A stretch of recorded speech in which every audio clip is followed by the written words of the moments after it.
Bueno, egun ondan hoi. Inprimatuta eman zaizue gaurko menua zein den. Hasieran bi irekira itzalde izango ditugu Joseba Azkarraga eta Txaro Moranen eskutik. Ondoren mai inguru bat. Amaiketakoa gero. Amaiketako arte gutxien eta aguanta hau, mesedez. Amaiketakotik bueltan, bi tailerra iteagoaz. Orduan, igual ja, taldea bitan zatituko dugu. Eta tailer bakoitzen esperientzia bana kontatuko dira. Eta, bueno, idea da, tailer horietan parte hartzea zuen interesetatik abiatuta. Bakoitzak ikusiz, esperientzia hori nola ekarri dezaken berera edo pixkat hori da egin nahi dugun ariketa, bai? Eta gero, amaiera, mugimendu ekologistako bikideren aldetik nerea eta Maialenek egingo lukete. Bueno, Joseba Azkarraga lehenengo gonbidatua, eskerrik asko etortzeatik, Joseba. Ezaguna da gure artean, baina gorkozpen txiki bat egiteatik, soziologoa, soziologia eta gizarte langintzan irakasle, eta Ekopoleko ikerlaria, bere aurreko bizitza akademikoan, Mondragonen, kooperatibismoaz eta kooperatibismoaz bereziki, ekonomia solidarioaz lan mardulak egindakoa, eta azkenengo urte luzetan, transizioaren gaia buruan txertatuta, ez? Bai ikerketan ikuspegitik eta baita ere esango nuke ekintzailetzatik edo aktivismotik, ezta? Eta bueno, horri buruz Josebak emango digu lehenengo hitzaldi bat, aipatzeare bai, idazle zoragarri bat daukagu hemen aurren eta divulgadore oparo bat ere bai, ez? Idazte ditun artikulo, zein liburu hori eskerrak eta orduan, Joseba, hoxe, nahi dezunean, zurea ditza. Bale, eskerrik asko, Roitz. Eta eskerrik asko gonbidapenagatik baita ere. Bueno, niri tokatzen zait pixkat orduan eguna zabaltzea hitzaldiarekin. Eta bueno, tokatzen zait pixkat orokortasuna, ezta? Ez dakit orokortasuna dan, orokorkeriak izango diren, ikusiko dugu. Baina tokatzen zaidana da pixkat ona bildu gaituzten hiru kontzeptu lodi, hiru erpin horiek pixkat jostea, ezta? Edo lotzea, trantsizio ekosoziala batetik, bestetik ekonomia sozial eta solidario eta hirugarrenik hezkuntza, ezta? Orduan, ea, jostun lanetan zelan moldatzen nahi zen, ez? Gero egunak, Aitzberri esaten zuen moduan egunak, tresna praktikoagoak ekarriko ditu apoka, ez? Trantsizio ekosozialarekin beraz hasiko naiz eta, zer esango dizuet ez dakizuenik, ez? Beste urte batzuetan, duela bakarrik 3-4 bat urte, esplikazio marguletan sartu behar ginen kontzeptu honen inguruan, hau ondo esplikatzeko, nik uste dut gero eta premia gutxiago daukagula horretarako, ezta? Trantsizio ekosozialak erreferentzia egiten dio polikrisi moduko bati, ezta? Zer ez dago gaur krisian, ez? Klima bera, energia, materialak, bioaniztasuna, ekonomia, elikadura, oso balore maskulinoak diren espantsio, askunde eta konkistan oinarritutako eredu bat da krisian daukaguna, ezta?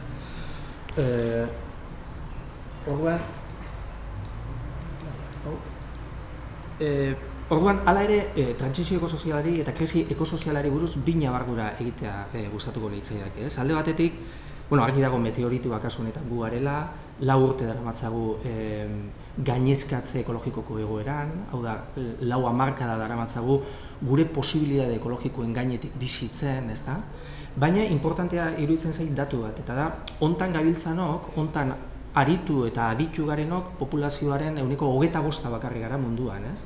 75%aren bizierak unibertsalizatuz gero hemen planeta bakarrarekin nahikoa izango genuke. Eta bigarren aspektu bat, ñabardura importante bat, eta da, okerrera goazela, ezta? Azkenengo urteotan zenbat aldarri, espantu, zenbat deklarazio, zenbat politika partzial, zenbat pixkat danetik, ez? Eta norbaitek guzti honekin pentsatuko balu, asuntoak oberako bide bat edo hartu duela, datuek justo kontrakoa esaten dute, ezta? Klimaren krisia existentziala da, espeziaren biziraupenerako, bizitzaren biziraupenerako gaur egun ezagutzen dugu moduan, baina gora doaz, karbono dioksido isurketak ikuspegi globaletik. Zenbat eskertu duen hori. Bai, heltzen zidan hemendik olako eskerrik asko. Eta orduan, zentzu hortan, esan beharra dagoena da, datu zientifikoei eta evidentzia zientifiko honenei lepoa emanda bizi den gizarteak osatzen ditugula, ezta? Osa, modernidade industriala zentzu hortan bada espiritu oso zientifiko eta razionalduna, baina gure praxia, gure eguneroko praxia da guztiz kontrazientifikoa eta guztiz irrazionala, zeben badago paradoja handi bat. Honek esaten diguna baita ere da azkenengo hamarkadatako eta azkenengo urteotako paradigma erreformistak edo erreformismo horren balantzea guztiz katastrofikoa dela, ezta? Katastrofikoa zentzurik eta literalenean, ezta? Ez delako jarri, hauzitan jarri beharrekoa.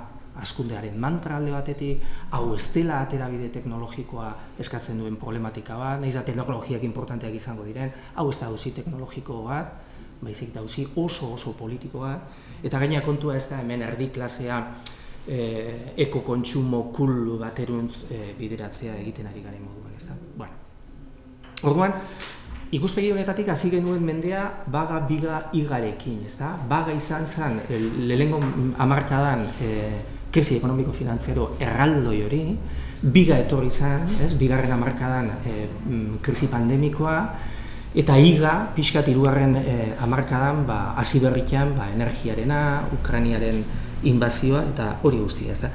Guztiek, gertaera disruptibo eta haustura guzti hauek, oinarrian, ezin naiz esplikazioetan sartu, baina oinarrian, oinarri biofizikoaren igatze larri hori dute, ez da. Eta jakin badakigu, gertaera disruptibo, haustura eta evento traumatiko gehiago datozela eta larriagoak izango dira, ez da. Ez da oso jakituna izan behar, hau adierazteko, ez da. Orduan, zentzu hortan, ikuspegi ekonomiko, sozial, psikiko eta ekologikotik hostileagoa izango den mundu bateruntzuaz zuzen, ez?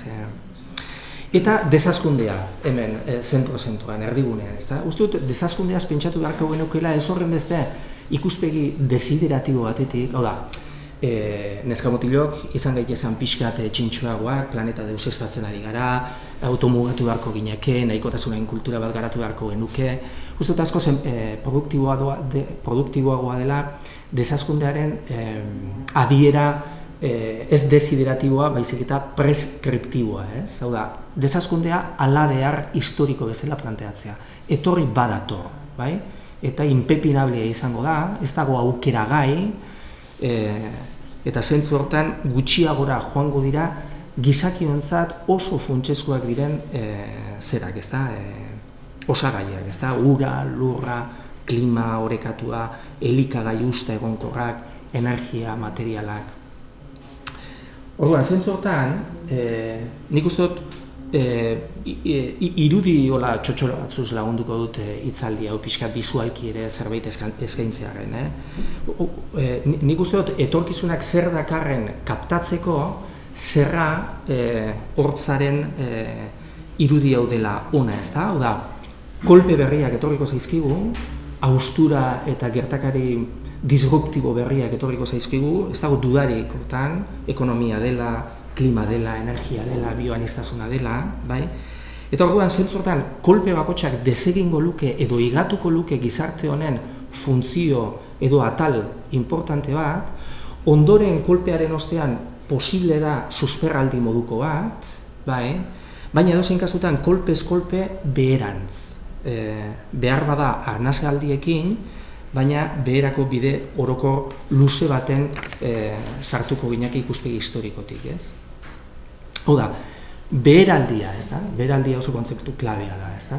Claro, beheraldiak ez du esan nahi inferno bat eruntzua zenik, ez da? Dino, eta egitura sozionaturalen aldaketek, edo aldaketak gertatzea egitura sozionaturaletan, edo gure oinarri biofizikoetan, ez du dekretuz, edo ez du dekretatzen zein izango den evoluzio soziala, ez da? Zeintzuk izango diren gure gizarte konfigurazioak etorkizunean, ez da? Zentzu hortan, iruditzen zait importantea dela esatea baita ere eta azpimarratzea etorkizuna oso irekita datorrela, ez da? Eta oso irekita dagoela, behar bada inoizko irekien dagoela, edo behar bada hamarkadatan egon ez den moduan irekita datorrela, ez da? Orduan, asuntoa izango litzake zelan eman orientazio emanzipatzaile bat datorren ari, ez da? Orientazio berdinzale bat, orientazio demokratiko bat, orientazio justo bat, orientazio ahalik eta empatikoena, ez? Orduan, iruditzen zait, simplifikatu, asko gehiago konplejizatu daiteke etorkizunak dakarrena, Simplifikatu uste dut, eta batzutan asko simplifikatzen dugu trantsizio ekosozialean gabiltza, no? Bi aterabide edo eszenario haundi, edo bi logika nagusiren arteko talka biziko dugula, ez da? Partekatu ala bestea akabatu, ez? Gordin esan da, ez da? Automugatu, Bridgmanek esango luke moduan besteari eta beste ez gizakiei, beste maiuskulo horri gainontzeko bizidun guztioi lekua emateko, hau da, automugatu ala besteak kolapsarazi, ez? Gure askundeak, konkista, espantsioa eta gure bulimia desarrollista honekin jarraitu besteak kolapsarazi, ez? Ja, kolapsoaren inguruko debatea badakizue luzea dela, naiz hontan sartuko, baina uste dut debate hontan abia puntuetako bat izan beharko litzakeela dagoeneko ja mundu honetan badirela kolapsatzen ari diren gizarte osoak, ez? Eta zerrenda hori segurazko luzatzen joango da, ezta? Zer da bestela Libia, ez? Zer da bestela Afganistan, ez? Zer da bestela Irak, Sudan, Yemen, Siria, ez dakit izan dudat, zer da Ukrania bera, ez? Bueno.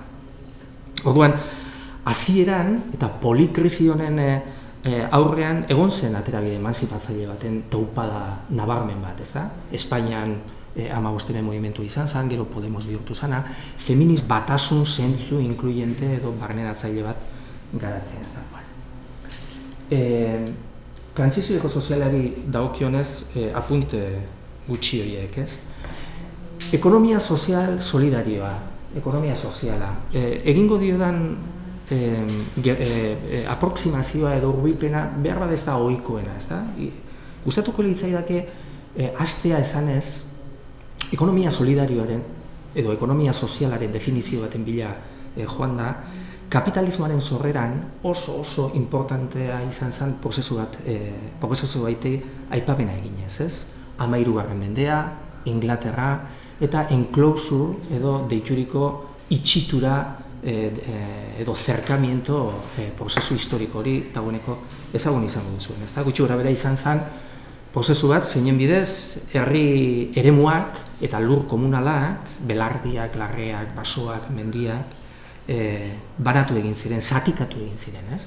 Komunala zena jabetza eta administrazio individualeko lur sail bihurtu zen, ez? Hau izan zen prozesu historiko luze bat, Europa osora gero zabaldu zena, eta gaur arte heltzen dena, ez? Hemen daukazue liburu zoragarri bat, pixka tontan inspiratuta ero egingo dizuet hurbilpena, ez? Nuevos Comunalismos, Adrián Almazán eta Iñaki Barcenak koordinatutako liburu bat, eta hemen ereak berak kapitulu baten ere parte hartzen du, ezta? Orduan, privatizazio moduko bat izan zen, ezta? Guztionak ziren, esan dezagun, zelai zabalak, eta kolektiboki administratzen ziren horiek privatizatu egin ziren, ezta? Merkantilizatu egin ziren, merkatu printzipioetara ekarri ziren, ez? Irabazi nahia, hazkundea, produktibitatea eta akumulazioa eta hazkunde ekonomikoa, ezta? Gutxi batzuk aberastu ziren prozesu honekin eta gehiengo baten kontra ezarritako violentzia estruktural erraldoi bat izan zen, ez? Gehiengoa espropiatu egin zenelako eta gehiengoa kondenatu zalako pobreziara, eskekotasunera edo direktamente delinkuentziara, ezta?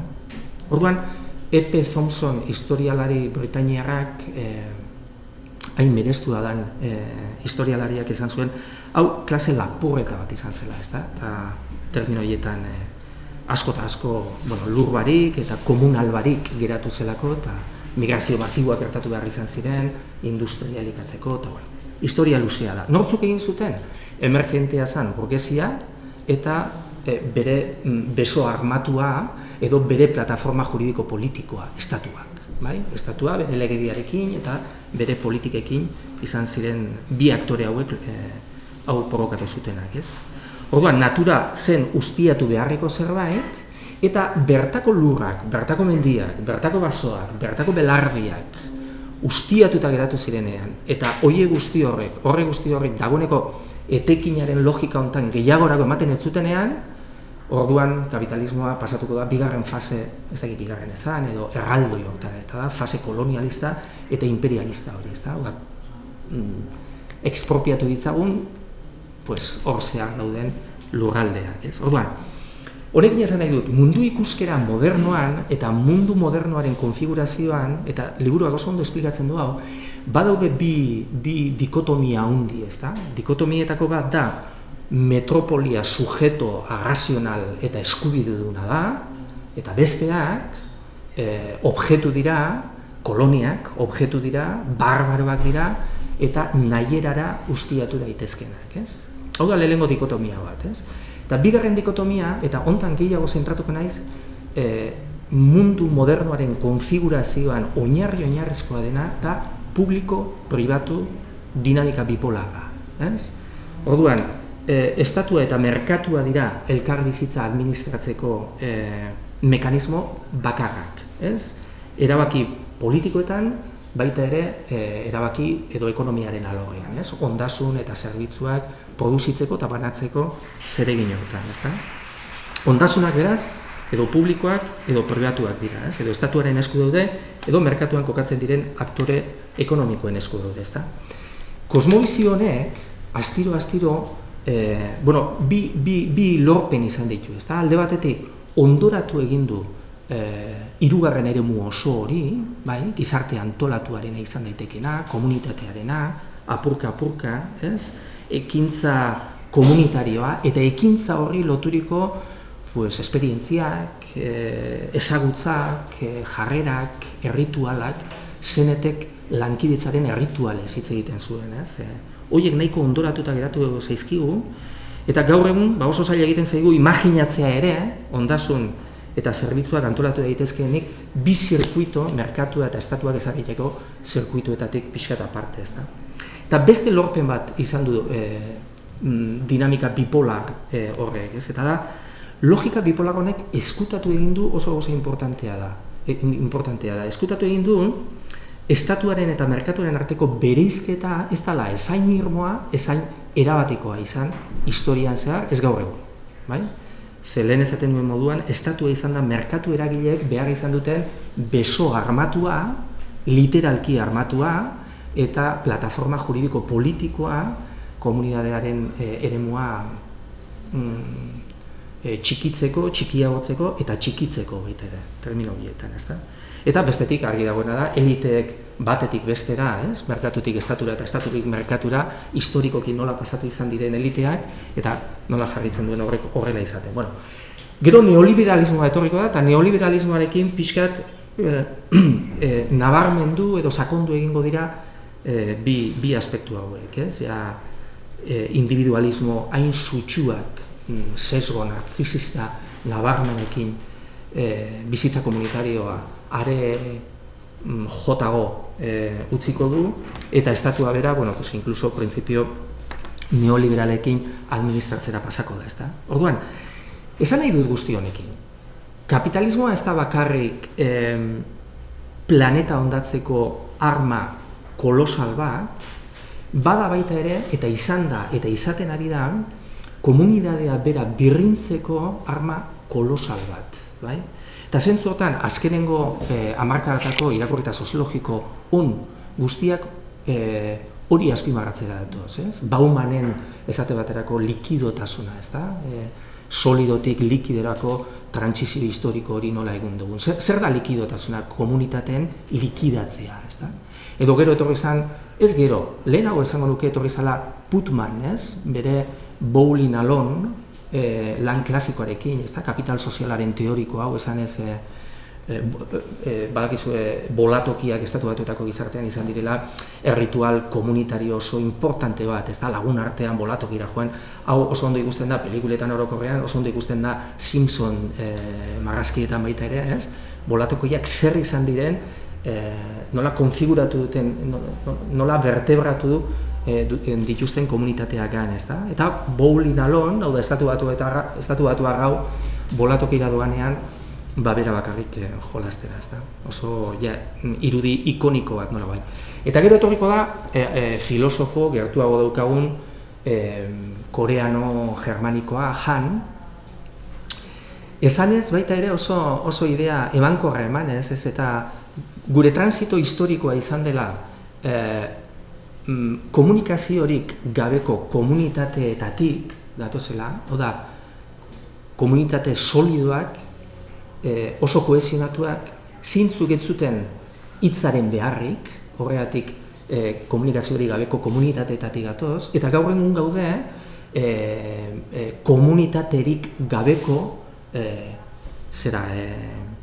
komunikazioa gaur duguna, ezta? Hau da, ugariek nola ez dituzten, ez du horrela esaten, baina nola ez dituzten gorputzak kohesionatzen eta nola ez duten inora komunitaterik sortzen, ezta? Orduan, ikuspegi horretatik zer da ekonomia solidarioa, zer da ekonomia sozial solidario gisa zeutzen duguna, arnaz historiko eta borroka historiko luze baten oinordeko, bai? Borroka komunal eta komunalistaren oinordeko nahi baduzue modernoa da, ezta? Uste dut hor kokatzea, dinot zebada kokatzea 700-800 urteko historia luze baten gutxienez, gehiago espaldin bada, iruditzen zait importantea dela, ezta? Logika komunala berreskuratu, komunitatea eraiki, ez? Eta zentzu hortan, ekonomia sozialaren titularra izango litzake merkatuaz eta gestio estatala zaratago, hemen badago gizarte antolatu bat, ez? Eta hemendik gauzak eraiki daitezke, ezta? Badakigu Euskal Herria badala eremu bat, lurralde eremu bat, mitologietan erori barik, baina badala lurralde eremu bat, erresistentzia historiko handia agertu diona dinamika bipolar horri, bai? Resistentzia historiko handia, hortxe daukagu karlismoa, 19. mendean, iruditzen zait karlismoa badala artefakto bat ondo aztertu beharko genukena, gero eta interesgarriagoa iruditzen zait, bere atal danadalako guztiarekin, baina karlismoak ekarri zuen mezua izan zen nekazal komunitateen antolamentu sozioekonomiko eta kultural horren birrintziaren aurkako mugimendu politiko bat izan zen, bai, altxatu ziren mundu ekologiko, mundu kultural eta mundu komunitario baten berrintzearen kontra, ezta? Gaur egun Euskal Herrian badauzkagu kooperatibak agroindustrialean, badauzkagu hezkuntza, autoerak eta esperientziakin ikastola mugimentua hortxe dago, gaur egun badaukagu, por ejemplo, baso komunalak, ez? Baso komunalak Araban, baso komunalak Nafarroan, ezta? Lurraldearen gaur egun logika komunalaren menpe dago Nafarroa osoaren, Nafarroako lurralde osoaren 150%. Aluzinantea datu hau, ez? Eta ez dakit parekorik daukan Europa zabal hontan, ez?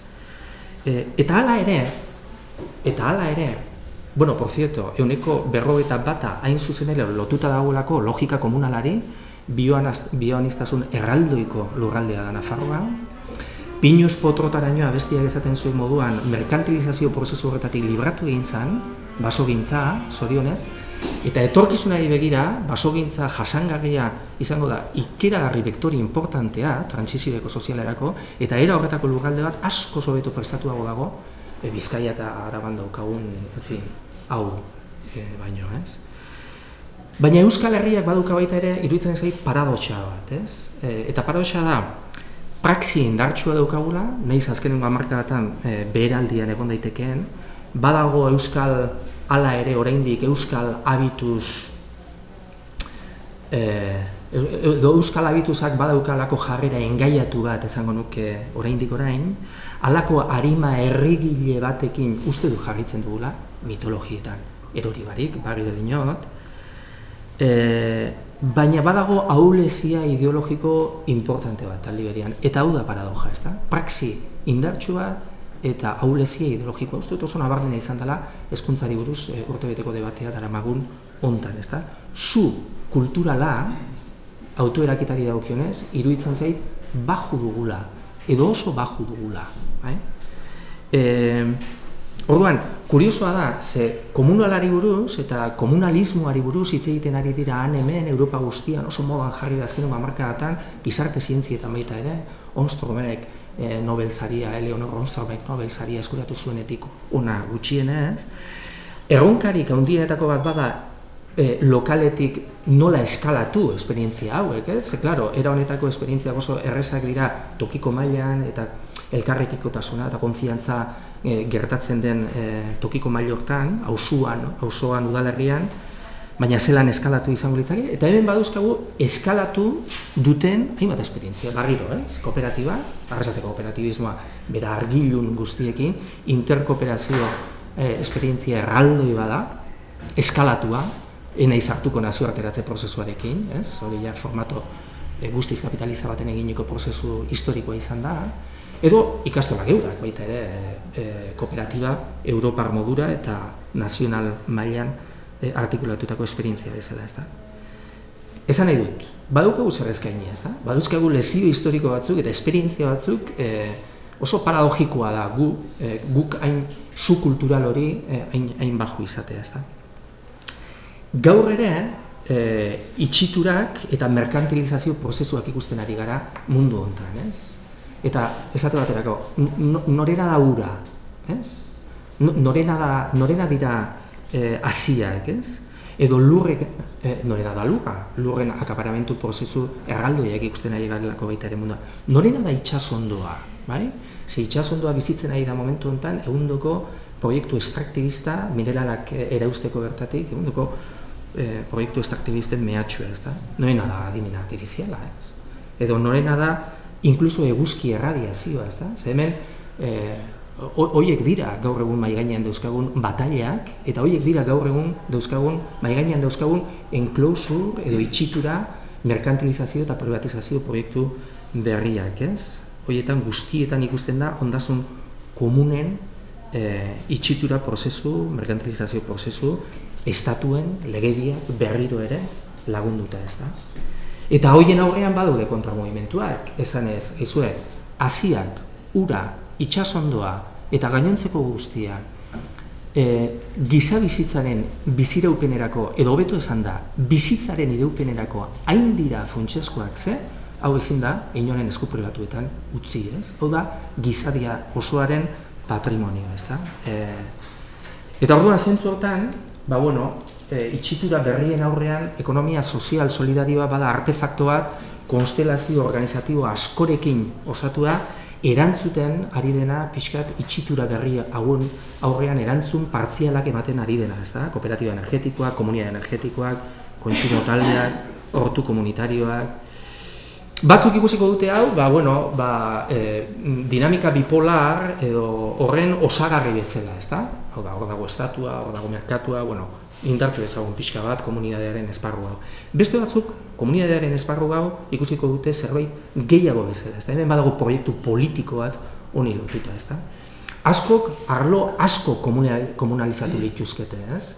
Hezkuntza, garraioa, funtsezko kontu asko, ez? Eta beste batzuk, Txileko konstituzioak esate baterako komunalizatzen zituen, konstituzio jatorrak, izan nahi du, komunalizatzen zituen hondartzak, hezeguneak, glaziarrak edo eguzki erradiazioa bera, ez?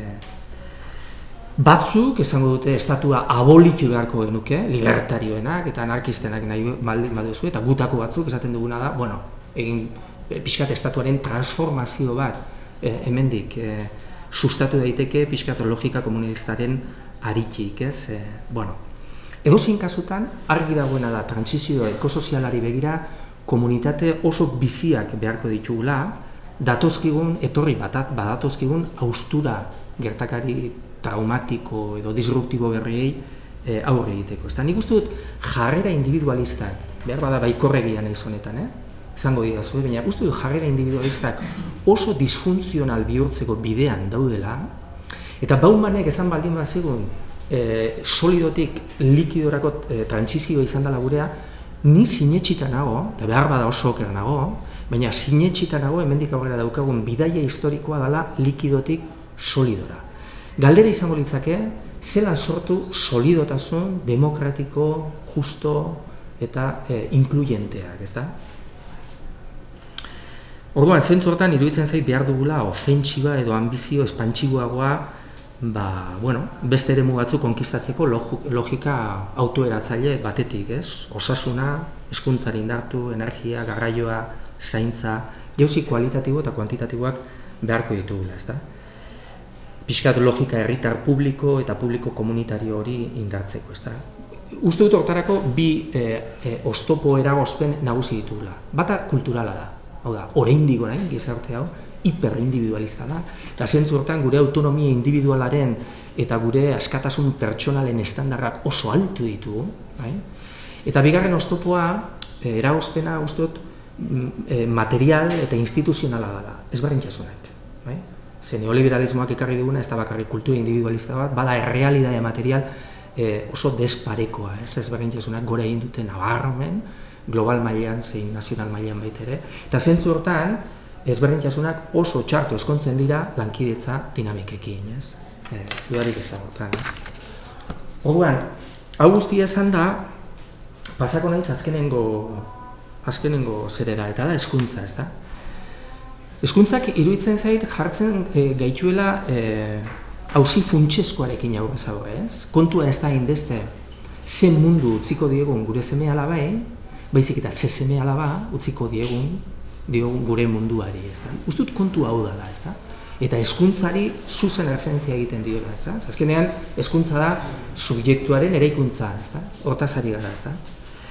Eta zer nolako hezkuntza beharko genukeen, bueno, gero Txarok emango dio honi errepaso askoz hobeanik emango diona, baina horako zertzela da gutxi batzuk, ez da? Uste dut hezkuntzan beharko genukeela autore frantses batek esaten zuen espiritu hori katastrofismo ilustratuarena, esaten zion berak, ez? Oso ponpoxoki, ez da? Zer da hau?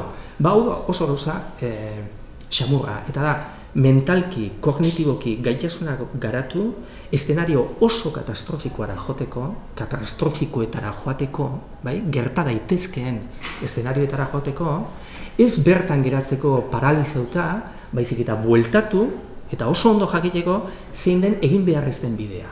Bai? Eta zein den ebitatu behar den, saihestu behar den eszenarioa, ez da? Orduan, horretarako behar duguna da pedagogia handia egin, ez da? Diagnostiko oso sistemiko onak erabili behar ditugu hezkuntza munduan. Esate baterako, ikasturte hasiera honetan egindako esperimentu bat nire ikasleekin. 150 ikasleekin, 18 urte, unibertsitatera sartu zirenak, ez da? Galdetu ikasturte hasieran. Izuek pandemia pasata dagoeneko, ez da? Pasata edo, gutxienez maskara barik, ez? Ikaslei galdetu, zer gertatu da? Dinot, zein izan da guzti honen zergatia? 150 ikasle, unibertsitario, kapital edukatibo ja metatu xamar batekin, eta bartabar, ez da? Herenak etzekien, bale? Beste herenak teoria konspiratiboren bat zeukan. Inkluso, esaterainoko, hor goialdean, hau anekdotikoa da pixkat, baina hor goialdean badago entidade bat, transcendentea beraz, gu guztiok froga berrien aurrean jartzen gaituna, eta gure autosuperaziorako espezie gisa, pandemia bat ekarri digu, ezta? Baina, eren bat edozein kasutan teoria konspiratiboak, txinarrak daude, bestiak daude, erronka daude. Eta beste, azkenengo eren batek, ematen zuen erantzuna zen, animaliak. Animalitik, hau da, zoonotikoa den prozesu bat bizi izan dugu, ezta? Baina, hirugarren erantzun honetan, ez zegoen irakurketa politikorik. Ez zen auzitan jartzen ezer. Gertuago zegoen, gertakari meteorologiko batetik, irakurketa politikotik baino, ezta? Hor gaude, pare bat urteko pandemia ikeragarria pasatu ondoren, hortxe gaude gure azalpenetan, ez? Herriaren azalpenetan esan ezagun. Orduan, klaro, gertaera disruptibo bakotxetik atera behar baldin badugu honela, eskabiltza metatzen ibiliko, ez da, etorkizuna beste bideo batetik garatzeko beharko duguna, ez da? Orduan, zentzu hortan uste dut hezkuntza hori izan beharko dela aldi berean, katastrofismo ilustratu horrekin batera, eta horrekin batera alternatibak imaginatzen lagunduko digun hezkuntza bat, ez? Hezkuntza alternatibak desiragarriak, bai? Alternatiba gozagarriak eta aldi berean egingarriak, ez? Eta neurri handi batean, hezkuntza hori baita ere izan beharko litzake oso oinarrizkora bueltatzeko. Hau da, mende zientzian oinarriturik gure mendea gizakiontzat azkena izango ote den pentsatzen ari garen hontan, ez pentsamentu magikotik, baizik eta pentsamentu eta evidentzia zientifikorik onenekin eskuetan, Uste dut hezkuntza hau ekarri beharko genukela baita ere oinarrizkoenera. Da zer da oinarrizkoena? Pues igual oinarrizkoena negatiboan planteatuta da zelan ez izan kriminalak. Bai? Hori da oinarrizkoena, ez? Ze oso kriminalak izaten ari gara ja gure biziera imperialistekin izan ezagun, ez? Eta gure bizierek han hemen duten impactoekin, ez da? Oda, zelan kriminalak izan eskaitezen ezi beharko dugu eta konplexutasunaren galtzea basakeri bihurru ez dadin, ez? Eta kontuan hartu, gaur egun ezten ari garela kontrakorako. Gaur egun hazkunderako eta konplexutasun gehiagoko eszenarioetarako ezten ari gara, ez da? Nekez beteko diren espektatiba individual, kultural eta materialetarako ezten ari gara, ez da? Hezkuntzari buruz beste pare bat idea eta amaituko dut. Hutsune ikaragarria egonda urtebete Euskal Hezkuntza Legeaz eztabaidatzen ibili garen hontan, hutsune ikaragarria egonda honi guzti honi dagokionez, ezta? Ze kompetentzia, gero txarok landuko dituen kompetentzia ekosozialen inguruan ez da ezer egon, ezta? Ez dinot beste debate guztiak importanteak izan ez direnik, ez? Baina hezkuntza munduan egon beharko ginake momentu honetan mobilizatzen inoiz mobilizatu gabeko esfortzuak gu geu eta hurrengo belaunaldiak prestatzeko datorrenari begira. Eta benetan, hutsune handia izan da, prozesu guzti honetan, ezer ez egotea horri dagokionez. Eta hutsunea dago baita ere, ez bakarrik ekinbide edo ez dakit debate politikoetan, maila hortan, hutsunea dago baita ere gizartean, orokorrean, ez? Familietan, ikastoletan, eskoletan, hutsunea daukagu, ez da? Iruditzen zait, hau lotuko dut progresismo pixkat ezkertiarraren postulatu batzuk berrirakurtzeko daukagun premiarekin, errebisatzeko daukagun premiarekin, ez? Esate baterako, nik ez dakit ze momentutan askoz jatorragoa eta esango dut ezkertiarragoa bihurtu zen, eskubideez hitz egitea bete beharrez hitz egitea baino, ezta? Eskubideen kultura hau, ezta? Eta praktikamente bete beharrik gabeko eskubidedun sujeto askotan progre hau, ezta? Zuk begiratzen baldin badituzu euskal esperientzia autoeratzaileak, bala ikastola mugimendua, dala euskalgintza osoa kooperatibak eurek, eraiki ahal izan dira, hain justu ere bete beharren kultura sutsu batean oinartzen zutelako esperientzia hauek, bai?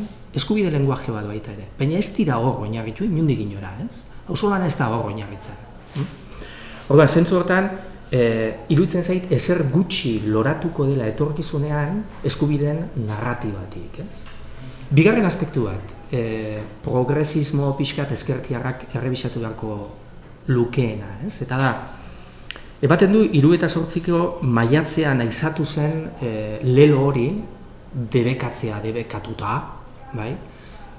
Irentsi digula baruraino, ezurretaraino sartu zaigula, eta gaur egun familietan, gurasook eta hezitzaileek badiote halako edo paniko iturri bihurtu da debekatzea, ezta? Eta orduan umeari eskaini behar zaizkio, aukera guztiak dena zabalik utzi behar da, bestela ekintza represibo intolerante batean sartuko gineke horako zerbait, ez? Trantsizioko sozialak esaten diguna da, hezkuntzaren alorrean, pues igual debekatu beharko genituzkela plastikozko jostailuak.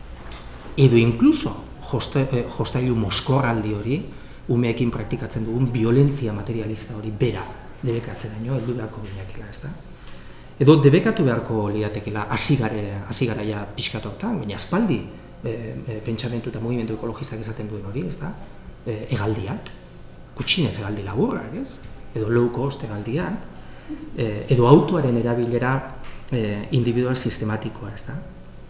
Oda, iruditzen zait, familia, progre eta jator eta askotan, nahiko litzakela aldi berean ekosidioa saiestu, asko kezkatzen baitulako, baina aldi berean jarraitu hortzetako zepilo elektrikoekin, ez? Igual gauza guztiak ezin dira, ezta? Eta orduan, zentzu hortan, hau oso bat dator bete beharraren, baita kulturarekin, eta gutxiago, ze eskubide gehiago eta ekosidioa oso nekez lotzen dira, ez? Oso nekez lotzen dira, ez da? Edo hirugarren aspektu bat, azpimarratuko nukeena eta amaitzen ja, ez? Digitalizazio masiboa eskoletan, ez?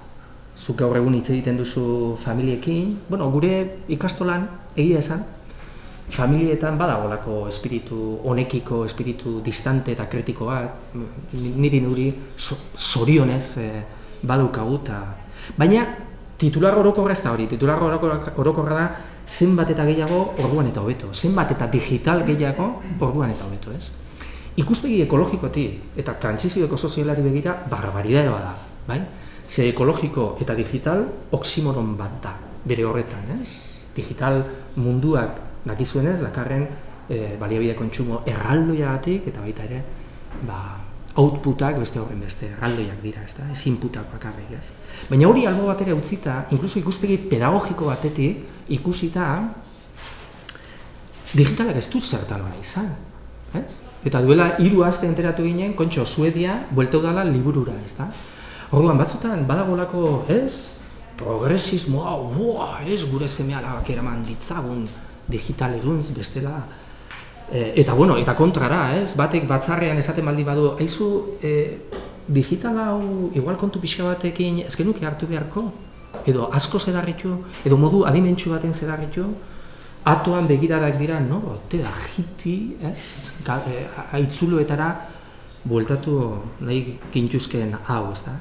Baina ez bakarrik arlo pedagogikotik oso zalantzazkoa digitalaren etekinak, baita ere aurren ongizatearen ikuspegitik, ez da? Ze adikzioena terriblia da, ez? Daukagu mobida ikeragarria adikzioekin, digitalarekiko adikzioarekin, mai gainean momentu honetan, eta Richard Loup, autoreak esaten duen moduan, gure umeen defizita hain justu beste kontrako bidetik doa, ez? Eta da natura defizita gure umeek bizi dutena, ez da? Ze gero eta esperientzia esanguratsu gehiago, gutxiago dute naturarekin, ez? Gutxiago bainatzen dira ibaietan, arbola gutxiagotera igotzen dira, kanpamentu gutxiago egiten dituzte, eta orokorrean, bueno, konexio hori lausotzen ari da modu oso kezkagarri baten, ez? Eta guk gure ongizaterako askoz gehiago behar dugu sare sozialak, baina askoz gehiago behar ditugu, pues fotosintesia eta polinizazioa, ez da? Orduan, uste dut, gure hezkuntza ereduak orokorrean askoz gertuago jarri beharko genituzkeela baso eskolen paradigmatik, teknofiliatik baino, ez? Eta ez soilik, hortxe daukazue baso eskolaren irudi bat, ez? Ez soilik ikuspegi ekosozial batetik, baita ere osasun mentalaren ikuspegitik, gure aurren osasun mentalaren ikuspegitik, eta garapen, inkluso garapen akademikoaren ikuspegitik baita ere, ez? Baso eskolak emaitza akademikoen ikuspegitik, hainbat ikerketek esaten dutena da, herrialde nordikoetan, gainontzeko eskoletan baino, emaitza hobeak ematen ari direla gainera, ez da? Bat horrekin kezkatuta balego behintzatez. Eta bueno, ez dakit josi ditudan ondo hiru erpin hauek, ez? Baina bueno, turrarekin alako turrada ematen ari zaizkigun honetan, amaituko nuke simil bat eginez, ez da, trantsizio ekosoziala baldin bada helmuga, bai?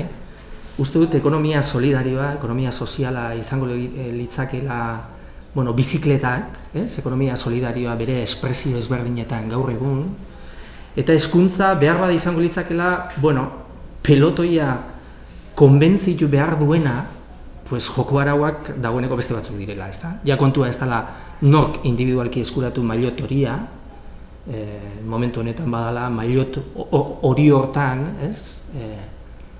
Pixkat pelotoi guztia kabitzea zelan bait, ez? Eta pelotoi osoarentzat maillot horirik ez badago, pues ez da egongo. Oroak ez da egongo, ez da? Orduan zentzunetan uste dut hortxe dukagula desafioa. Bueno, mintxe utziko dut.